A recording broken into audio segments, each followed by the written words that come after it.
In 2016, my parents had moved to the West Coast, and the opportunity arose for me to visit them. I started my journey driving through the long, empty roads, where the distances between gas stations were vast, giving a feeling of complete isolation. One night, during my second day of driving, my check engine light came on. This wasn't entirely surprising, as my car was old and unreliable, but I had no idea how to fix it. I was focused on reaching my parents. When I searched for the nearest gas station, I found it was about 30 miles away. I felt a sense of despair, but I had no choice but to try to get there. However, before I could do that, my car made the decision for me, as the engine suddenly cut out, leaving me coasting to the side of the road until I eventually stopped. I tried everything I could to restart it, even looking under the hood, but nothing seemed amiss. At that moment, I realized my car had reached the end of the road. With no means of communication, I pulled out my phone and found that there was no service. I attempted to make a few calls, but none of them went through. After about 30 minutes of desperate attempts, I realized I had only one option left: to hitchhike. I had never done this before, and the thought of it made me nervous. I didn't know what to expect. I stood on the side of the road, hoping a car would stop to help me. Every 15 minutes or so, a car would pass, but none of them stopped for me. This continued for hours until I noticed the time had passed 2 or 3 in the morning when I saw the headlights of another car coming down the road. I felt a glimmer of hope and raised my thumb, expecting it to pass like the others. But to my surprise, it pulled over. It was a black pickup truck. As I approached, I could see the driver, a very skinny man with a long face and long black hair, which made me feel uneasy. He gave me a big grin and asked, "Do you need a lift?" There was something off about him, but I was tired, and this might be my only chance to get a ride, so I decided not to turn it down. I got into the back seat and thought it would be awkward if we didn't engage in small talk, so I asked him what he was doing out on the road. He casually replied, "Just cruising on the highway," as if it were a hobby, which was strange considering we were in the middle of nowhere. I was surprised he didn't ask me why I needed a ride, but I tried to think of another question to keep the conversation going. However, he interrupted my thoughts when he looked at me through the mirror and asked, "You don't have any weapons on you, right? Just making sure I'm safe." I found this question odd, but I replied no, and decided to stop talking. 10 more minutes passed as I stared out the window before he suddenly turned off the highway onto a dirt road. I immediately sat up, realizing something wasn't right. "Where are we going?" I asked, my voice rising in alarm. He shot me a quick glance but continued driving without answering. My fear escalated, and I prepared to bolt as soon as the car stopped. As we drove down the beaten dirt road, a small farmhouse appeared in the dim light, its front door wide open, and the whole place looked dilapidated. When we got closer, he abruptly slammed on the brakes. I jolted forward into the seat, and he instantly swung his door open and ran around to mine. I didn't think twice. I swung my door open and sprinted toward the tree line. He ran around the car and chased after me, but once we reached the woods, it was so dark that I could only hear his footsteps behind me. I took a sharp turn, hiding behind a tree and holding my breath. His footsteps rushed past me and continued deeper into the woods. A whole minute passed before I heard his eerie voice calling out for me repeatedly. He kept saying, "Come on, let's go back. I'll give you a ride. I wasn't trying to scare you." It was extremely disturbing, especially since I never heard his footsteps return to the car. I had no idea where he was or if he was lurking nearby. I knew I had to leave, so I began quietly walking in the direction of the main road, or at least what I thought was that direction. I could barely see anything, but once I was deeper into the woods, I pulled out my phone and turned the brightness down low. Somehow, I found I had service now, and relief washed over me. I dialed 911 and had them track my call so they knew where I was. Fortunately, I made it back to the main road and met 2 officers there. By that time, the man and his car had somehow vanished. I don't know how he managed to leave without being seen. As for the farmhouse, it appeared to be just what it looked like, an old, abandoned place, which made it even stranger that the man knew exactly where it was and turned onto that road on purpose. I have no idea what he intended to do. I'm just grateful I didn't have to find out.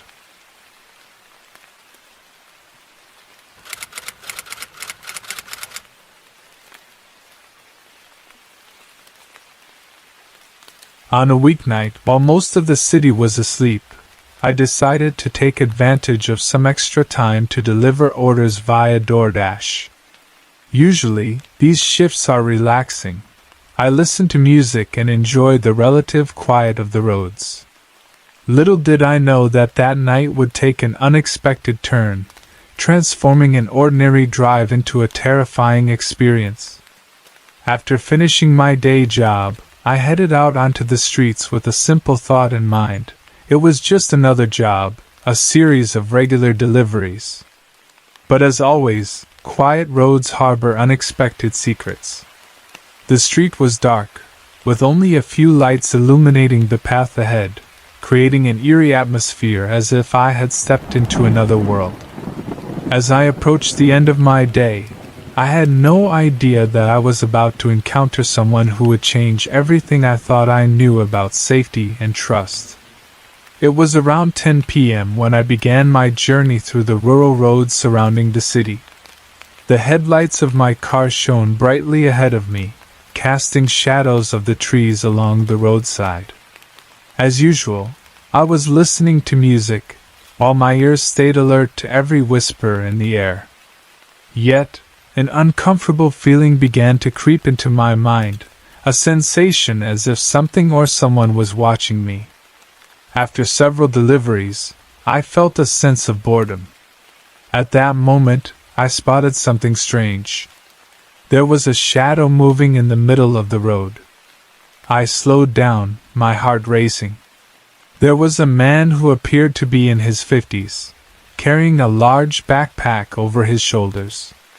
As I got closer, I saw him extend his hand and signal for me to stop.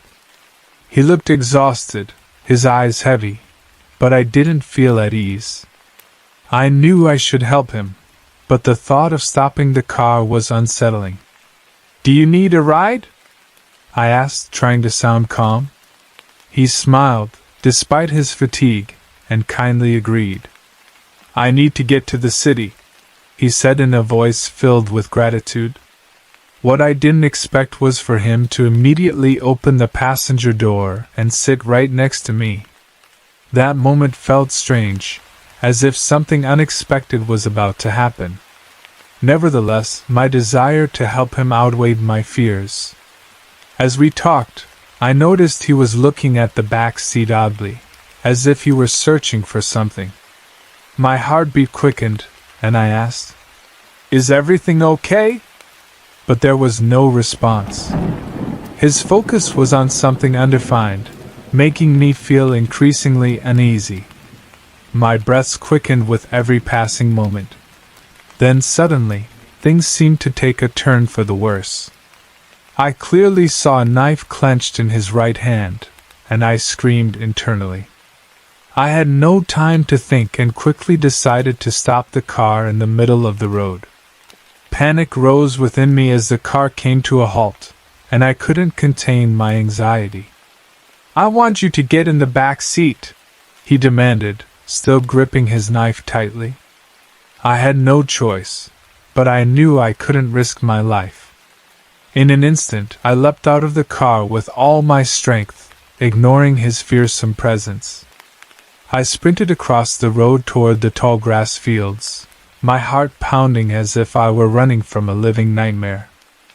I stopped running once I was far enough away, listening to the wind whipping through the surrounding grass. Everything was quiet, but that silence was terrifying. I crouched hidden among the trees, listening to his agitated shouts from behind me, but I was ready to survive. When the quiet returned, I began to slowly move back toward the road to see if the man was still there. I spotted the bright lights of my car, which were still shining, but there was no sign of him. As I scanned my surroundings, I realized I needed to regain control of the situation. I called 911 while feeling a faint tremor running through my body. I felt tense and exhausted, but I was grateful to have escaped. Shortly after, the police arrived, and when I inquired about the man, he had vanished without a trace. As I recounted the story to them, I felt relieved that I wasn't alone in that moment. But the question lingered: what would have happened if I hadn't been lucky enough to escape? A sense of dread crept in, but I realized that this experience wouldn't make me less cautious in the future. Sometimes, quiet roads are more dangerous than they appear, and what happened was an unforgettable lesson about trust and intuition.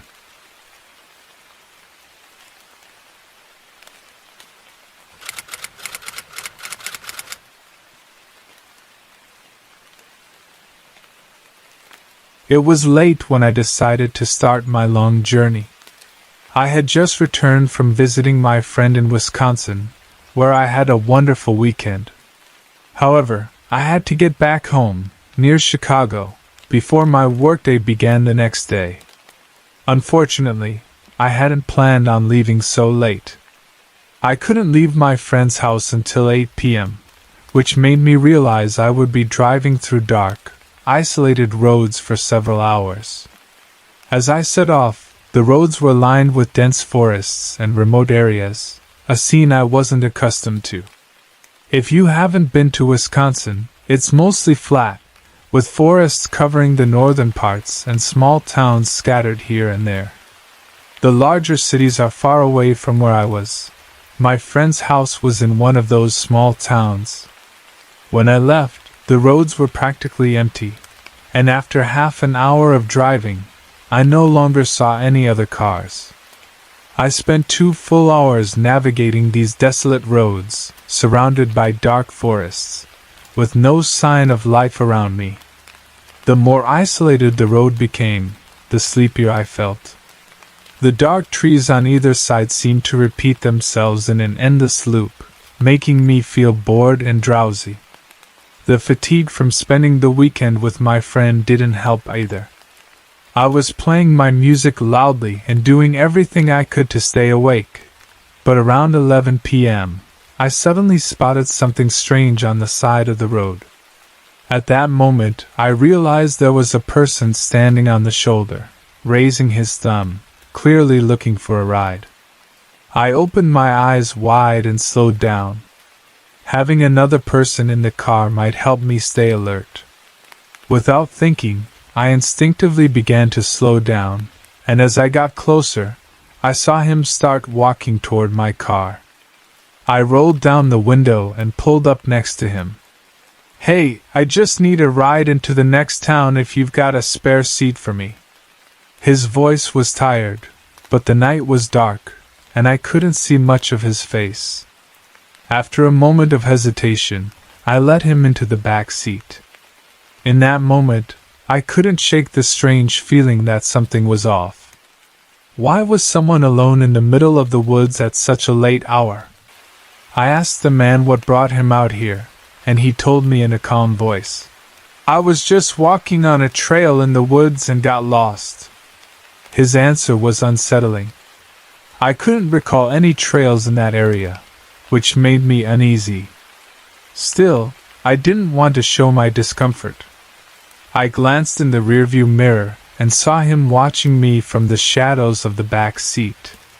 He appeared to be in his 30s, with a scruffy beard and a buzz cut. "What made you come out here at this time?"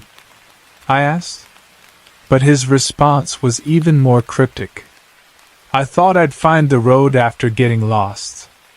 There was something strange in how he spoke, as if he were hiding something from me. Then suddenly, he told me to stop. His voice was tense, and he instructed me to pull over. I didn't feel comfortable, but I slowly pulled the car to the side of the road. "What are you doing here?" I asked, but he didn't answer. All he did was open the door quickly and dash into the trees, leaving the door wide open behind me. I was confused and disturbed by his behavior, and just wanted to leave the area quickly. But as I leaned in to close the door, I noticed something strange. Beneath the front seat, there was a drawstring bag, and it was undoubtedly his. I called out to him in a hurry. "Wait! You left your bag!"